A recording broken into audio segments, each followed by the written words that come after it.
Bem-vindos todos. Hoje nós vamos entrevistar o médico Milton Krenit.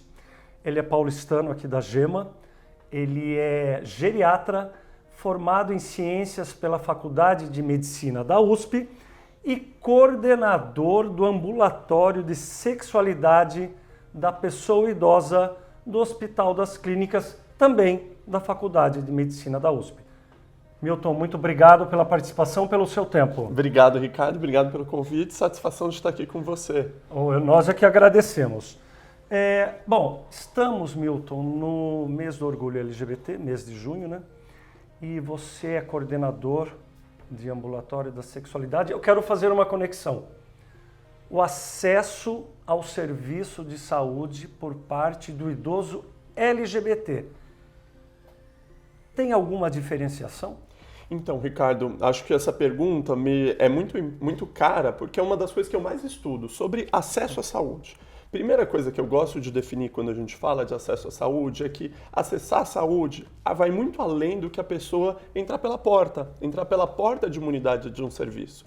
Então vai desde se o serviço é perto da casa dela, se o serviço atende bem, se os remédios são de graça ou são um custo acessível, se está aberto no horário que você não está trabalhando, se você teve uma experiência prévia, positiva ou negativa. Enfim, basicamente são várias dinâmicas que vão pensar na questão do acesso à saúde e a maneira como qualquer pessoa percebe a disponibilidade do serviço vai impactar na sua, na minha, na nossa decisão de procurar esse serviço de saúde. Então isso é muito importante, daí a gente vai pensar nas barreiras de acesso à saúde da população LGBTQIA+. São inúmeras, existem e, principalmente, experiências prévias negativas e o medo de sofrer discriminação por pessoas que lá atendem, seja o profissional que abre a ficha ou o profissional da saúde, isso vai impactar no acesso à saúde. E isso a gente viu com pesquisa aqui no nosso país, que existe barreira e desigualdade no acesso à saúde. Sobre esta população idosa LGBT, são muitas pessoas e muitas destas vivem vidas absolutamente solitárias, certo? A homotransfobia pode ser ainda pior para esta população, em especial aos serviços de saúde? Aí eu faço uma ressalva. Muitas vezes as pessoas ignoram esse segmento da sociedade.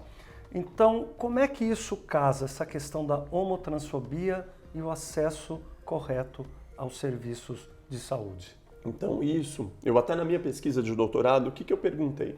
Eu fiz uma pesquisa no Brasil todo, em que a gente chegou em mais ou menos 7.000 pessoas e eu consegui comparar os dados de pessoas 50 a mais LGBT com grupo não LGBT. E uma pergunta foi muito importante, interessante até para a gente pensar em capacitações, em políticas públicas, que 53% das pessoas LGBT 50 a mais que eu perguntei, que eu entrevistei, 53% não acham ou não acreditam que os profissionais de saúde sejam capacitados para lidar com as suas particularidades de saúde.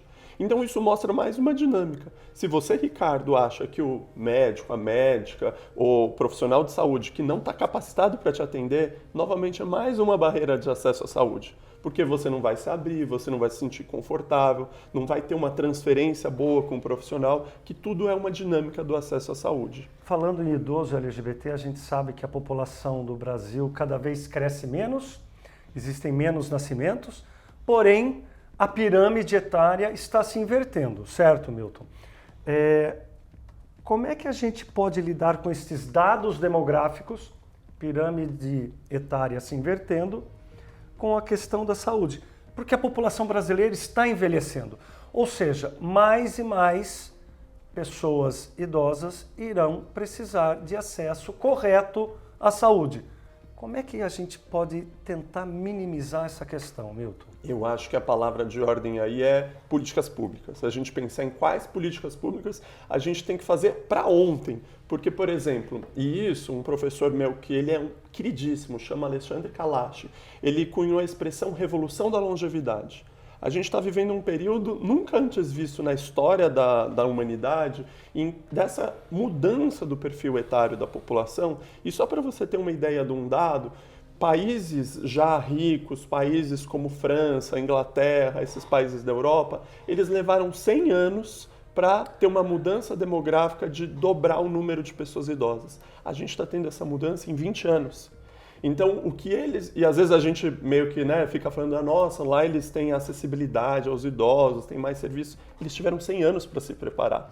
A gente não está tendo essa possibilidade porque está acontecendo. Enquanto a gente está conversando aqui, tem uma revolução acontecendo lá fora e que para isso a gente tem que se preparar. E a política do envelhecimento ela tem que ser transversal para emprego, renda, moradia, lazer, transporte, saúde, educação, meio ambiente, reforma agrária. Ou seja, todo mundo que pensa política pública tem que estar pensando em envelhecimento. E isso é para ontem. Voltando à questão dos idosos LGBTs, não sei se você já vivenciou essa experiência, volta ao armário. Vou explicar a pergunta para você. Alguns idosos LGBTs têm medo ou receio de se apresentarem exatamente como são. Ou seja, pode-se falar que, você já vivenciou isso, não sei, pode-se falar que em alguns casos existe uma volta ao armário?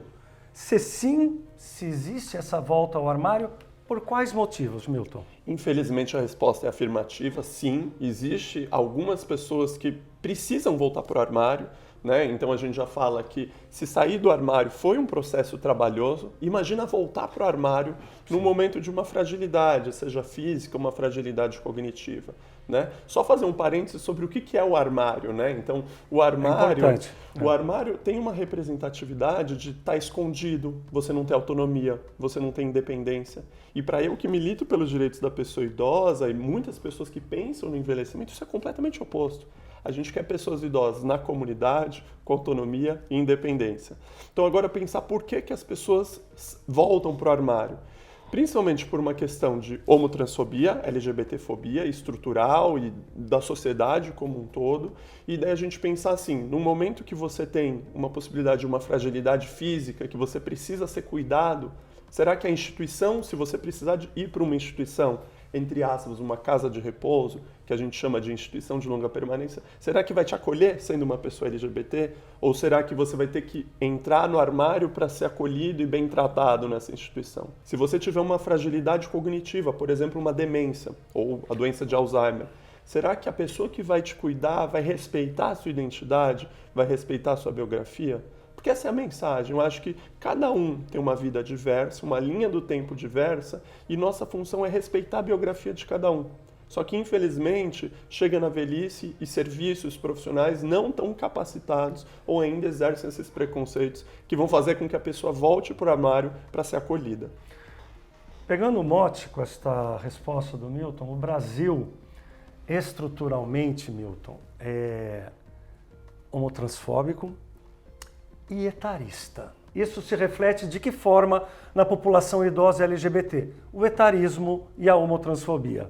Então, isso é uma pergunta muito legal, porque a população idosa LGBTQIA+, ela já parte de um ponto de partida com dois preconceitos, ou duas discriminações.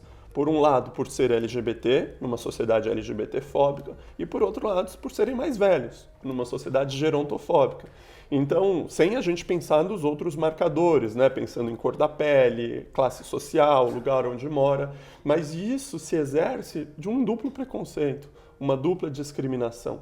E eu vou dar o exemplo, por exemplo, de homens cis-gays, em que a questão do corpo é muito marcante, né, dentro da comunidade de homens gays, da pressão estética, de ter um corpo masculino, de ter um corpo musculoso, e conforme a gente vai envelhecendo, cabelos brancos vão surgindo, rugas vão acontecendo, mudanças corporais vão acontecendo, e isso vai trazer muito sofrimento psíquico, vai acontecer, às vezes, isolamento da própria comunidade. Então é importante a gente combater todos os preconceitos, inclusive o etário, né? Sim. Porque se a gente não combate um preconceito em que todos vamos envelhecer, a gente vai continuar excluindo. Esse meu professor, ele fala uma coisa, Ricardo, que é muito legal, e eu copiei, vou aqui abrir aspas dele, e ele fala, envelhecer é bom, morrer cedo é que não presta.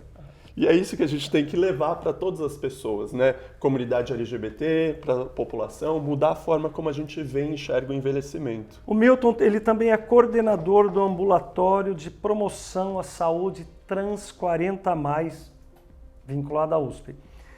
O que é o ambulatório de promoção à saúde Trans 40+? Porque a gente sabe que existe a LGBTfobia e dentro do LGBTQIAP+, sempre existe ainda um preconceito maior contra as pessoas transgênero.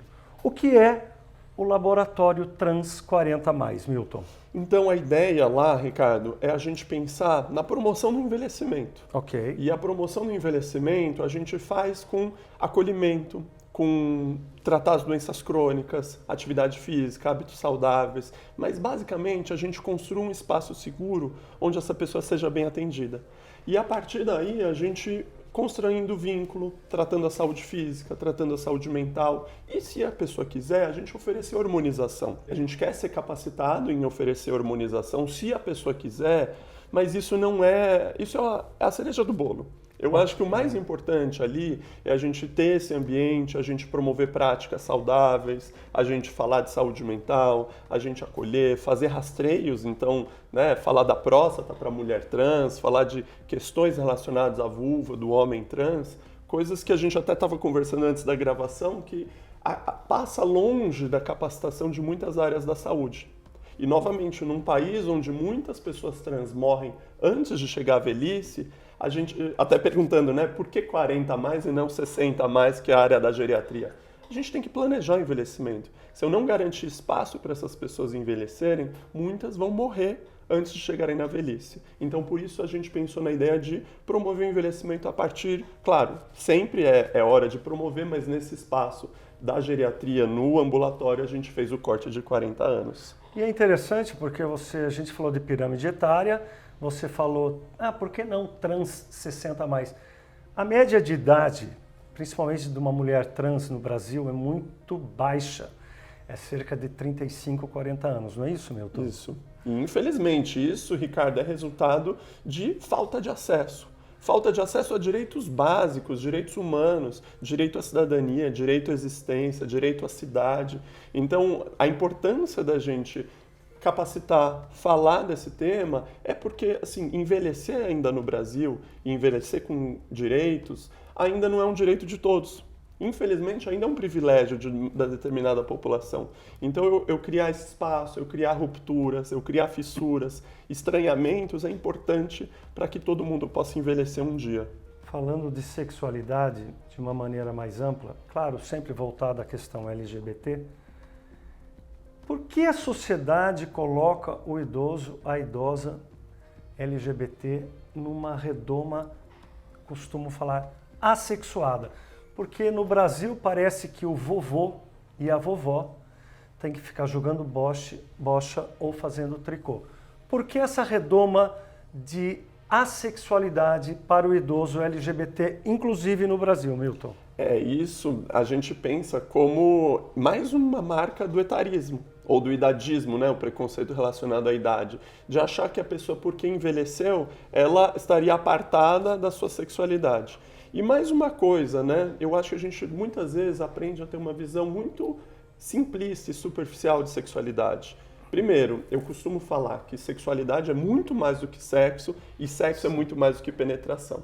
Porque eu acho que a gente, por muito tempo, gerou essa assexualidade, entre aspas, dos idosos, porque a gente reduz sexualidade a isso, a uma penetração, a um pênis ereto, mas não. Sexualidade é tudo, gente. Sexualidade é o toque, é o carinho, é a música que você gosta, é o dormir de conchinha, é o pescoço, são as orelhas, são os pés, é tudo.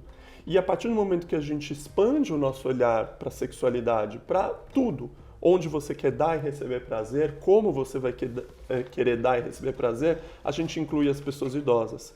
E a gente entende que o órgão mais importante para a expressão da nossa sexualidade não está entre as nossas pernas, está aqui entre as nossas orelhas. E nisso, incluir pessoas idosas, vovô e vovó transam, e se vovô e vovó quiserem só expressar sexualidade dormindo de conchinha, e ele ou ela, ou eles ou elas, fazendo uma massagem gostosa no fim do dia, isso é sexualidade. Milton, colocando mais um tema, a questão que o Brasil basicamente ainda é um país pobre, ser um idoso LGBT de baixa renda no Brasil, como é que ele lida com isso? Porque é idoso, é LGBT e é baixa renda. Estou acrescentando mais um preconceito, que é a questão do classismo. Eu acho que a gente fala aí, Ricardo, de uma questão que é a interseccionalidade. Interseccionalidade a gente aprende com as feministas negras, que falaram pra gente, através de inúmeros estudos, que os preconceitos eles vêm se multiplicando, né? Então a gente coloca o grupo LGBT como se fosse uma caixa monolítica, né? Como homogênea, mas são inúmeras particularidades. A gente está aqui na cidade de São Paulo e, por exemplo, ser um homem gay, branco, cisgênero, rico, vai ser uma perspectiva completamente diferente de uma mulher trans, preta, periférica. E para isso eu acho que é importante a gente entender que as vulnerabilidades são maiores e a gente resgatar o princípio básico do SUS, que é a equidade. O que é equidade? Equidade é o tratar diferente os desiguais, para que lá no final eu elimine essas desigualdades, essas injustiças. Mas se eu tratar igual os diferentes, eu vou perpetuar essas desigualdades. Então eu entender que existem vulnerabilidades diferentes, existem desigualdades, existem injustiças, só reforça a necessidade da gente batalhar pela equidade, seja no SUS, seja nas políticas públicas. Eu queria que você falasse, para a gente terminar, uma mensagem para um idoso, idosa LGBT que tem receio, que não sabe o que fazer, como procurar um acesso correto à saúde. Até você pode dar o endereço do ambulatório. Eu acho que é importante porque muitas vezes existem problemas de saúde dos menos graves aos mais graves e o idoso LGBT, poxa, onde que eu vou? Como é que eu faço? Eu vou ser atendido por quem? Aonde eu vou? Aonde o idoso LGBT com problemas aqui em São Paulo pode procurar um acesso correto à saúde, Milton? Então eu acho que a primeira coisa é procurar a atenção primária mesmo, a UBS. Claro, são realidades distintas, né? Então acho que a primeira coisa que eu ia deixar de dica, porque às vezes alguma pessoa não é de São Paulo, é a gente fazer valer nossos direitos. Então no SUS existem instâncias democráticas como ouvidoria do município, ouvidoria da UBS, para que se acontecer alguma violação de direitos humanos, gente, denunciem violências, denunciem violações de direitos humanos, porque assim as autoridades são obrigadas a responderem a vocês. Então eu acho que isso é a primeira coisa. Segunda coisa é as pessoas se organizarem. Eu acho que a gente se organizar em coletivos, porque a gente entender que não estamos sozinhos. Não existe só eu, ou só você, ou só uma pessoa. Existem associações, ONGs, coletivos, grupos de apoio. Vou até citar a ONG Eternamente Sou, que é uma ONG aqui de São Paulo, que pode ajudar com algumas mensagens, algumas coisas, inclusive para quem for aqui de São Paulo acompanhar as atividades da ONG. Mas eu acho que a mensagem final é: vamos nos unir. Eu acho que união é importante, fazer valer a voz e não compactuar com nenhuma violação de direitos. E fala pra gente, onde é o ambulatório de sexualidade da pessoa idosa no Hospital das Clínicas, mas fala pra gente onde é o endereço. Acho que é importante para quem for aqui de São Paulo, da Grande São Paulo, saber exatamente onde é, Milton. Perfeito. Então eu vou deixar 2 endereços. Então um endereço é o do ambulatório de sexualidade das pessoas idosas, do Hospital das Clínicas, e o outro é o ambulatório de promoção à saúde às pessoas trans 40+.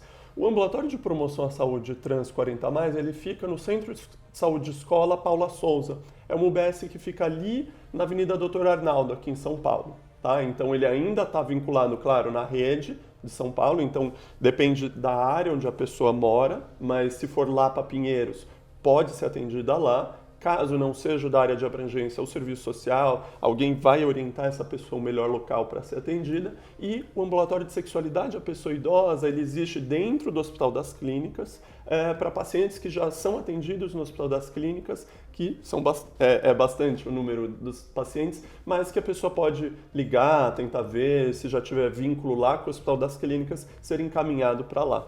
Gente, terminamos aqui de falar com o Milton, é um querido, ele sabe muito do que fala. Muito obrigado pelo seu tempo, pela sua atenção, Milton. Obrigado, Ricardo. Obrigado pelo convite de conhecer aqui a editora. Eu fico muito feliz e obrigado pela atenção. Obrigado a todos. Até a próxima vez.